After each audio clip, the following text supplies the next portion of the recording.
phénomène. Il s'appelle le Fab Lab. Il y en aurait une vingtaine en Bretagne. Les Fab Labs, ce sont des lieux ouverts à tous où l'on vient concevoir à moindre coût des inventions de toutes sortes, partager des compétences, des technologies. C'est dans ce type de structure que Nicolas Huchet a pu imaginer sa main bionique à moins de 1 000 €. Et bien depuis 2 ans, un Fab Lab a ouvert dans l'enceinte d'un lycée professionnel. Ça se passe à Cesson-Sévigné. Voyez ce reportage d'Adélaïde Castier et de Vincent Bars. C'est un système, ça devrait être dans la dent. Et donc ça devrait faire une pique là avec les engrenages. Avec des engrenages, donc tu auras une roue qui commanderait l'autre. Certains ont des idées extravagantes, comme Sacha qui imagine une dent androïde qui ne servira pas à grand-chose, si ce n'est avoir stimulé ses neurones pour la concevoir. Car le principe, dans ce lieu, c'est justement de fabriquer par soi-même, avec l'aide d'une imprimante 3D, tout ce qui vous passe par la tête. Quand on habite dans un appart, on n'a pas la place d'avoir l'imprimante 3D. Voilà, ici il peut s'en servir. Voilà, faut faire un mode d'emploi en français parce que là c'est en anglais. Donc l'anglais c'est important. Et en fait, on brasse des compétences qui vont de la traduction français-anglais à l'électricité, à l'électronique, à l'informatique, à la soudure, à l'imagination.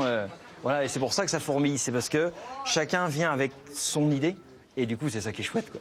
Le Fab Lab permet donc ces échanges de savoir. C'est là tout le principe. Jeunes collégiens, adultes, lycéens, personnes de tout horizon se retrouvent ainsi dans ce local chaque mercredi après-midi. Ici, ce sont des objets très pratiques que les enfants handicapés essayent d'inventer. On est en train de réfléchir. Ouais. Et puis on a des rêves, on a plein de rêves, on a plein d'idées. Et l'intérêt, c'est de venir ici et tous ensemble de trouver des solutions à toutes ces problématiques que l'on rencontre tous les jours. Parce que ce sont quand même les premiers utilisateurs, les premiers concernés. Et c'est important qu'on puisse trouver des idées ensemble ici. Pour faciliter ses déplacements, Alexis a eu l'idée de bricoler un radar de recul à installer sur son fauteuil roulant. Coût de l'opération. Aux alentours de 50 € actuellement, entre les différents achats, les essais, les ratés, et on recommence donc une cinquantaine d'euros. Des systèmes existent de ce style, mais à plus de 400 €, donc assez cher. Donc on arrive à faire des choses, et surtout, eux arrivent à faire des choses, ce qui est important.